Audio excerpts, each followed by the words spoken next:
We divide 410 by 2 in long division method.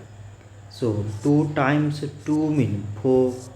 On subtracting we get 0.